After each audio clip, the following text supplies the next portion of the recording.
Many of us have heard about the First World War. Who was fighting? Why were they fighting? These, among others, are some of the questions that we ask each other. The First World War occurred 92 years ago. None of you was born, not even your own parents.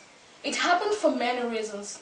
Well, I will not go into details, but I remember the day that my friends and I got recruited to go and help protect our country. It was a good feeling. We were contributing in protecting our country. The journey and the mission was not as good as we had expected, but most of us didn't mind at all. We were teenagers. We loved adventure. So we left our families and went ahead. The war was brutal, of course, but one thing that I will live to remember is the macabre that happened to my two friends, Walter Anderson and John Michel. They had gone for a mission in Russia immediately after the First World War. Because Russians were still fighting and the British were trying to help support in the anti-communist forces, which was trying to prevent a Bolshevik victory, but it resulted into a bloody civil war. Well, I don't have much to tell you about my story, but my friend Nick Vandergragt will explain what happened to my two friends in details. Having been born in southern Ontario, Nick grew in a small farm and joined the Navy in high school in 1980. He served until 1989 as a marine engineer, but spent years on the NHMC, Annapolis as well. Nick took his release from the service in June 1989 and returned to Ontario 3 years later. He works now in a talk show as a host. He regularly hosts his own shows in the CFRA, in the weekend called Nick at Night and Sunnyside Nick, as well as fitting in whenever and whatever when needed.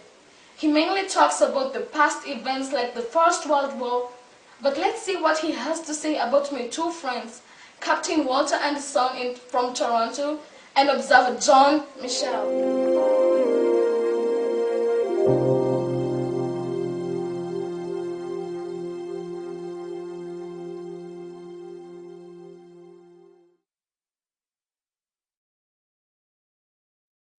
Now, answering the call with Nick Vandergragt.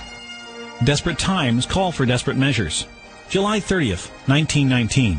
World War I is over, but they're still fighting in Russia, and the British government is lending support to the anti-communist forces trying to prevent a Bolshevik victory in what is turning into a bloody civil war. Part of that assistance is in the form of Royal Air Force units working closely with Russian General Anton Denkin. The communists let it be known that anyone caught assisting Denkin would be executed on the spot with no consideration given to the nationality of those unfortunate enough to be captured. On this day, a de Havilland DH-9 bomber piloted by Captain Walter Anderson of Toronto and his observer, Lieutenant John Mitchell, spot another DH-9 that's been hit by ground fire and has crashed not far from enemy lines. The crew is uninjured and are fending off the Bolsheviks with a machine gun.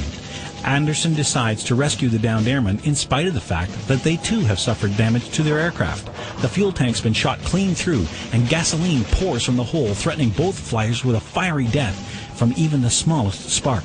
Mitchell is stemming the flow of gasoline with his thumb and clings to the upper wing, his leg pressed hard against the engine exhaust pipe.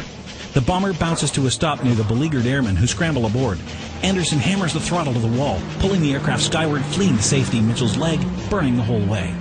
All four live to tell the tale of the hour-long ordeal, and both Anderson and Mitchell are awarded the Distinguished Service Order. Captain Walter Anderson and Lieutenant John Mitchell, more Canadians that answer the call. And both Walter Anderson and John Michel are awarded for the Distinguished Service Order. Captain Walter Anderson and John Michel are more Canadians that answer the call.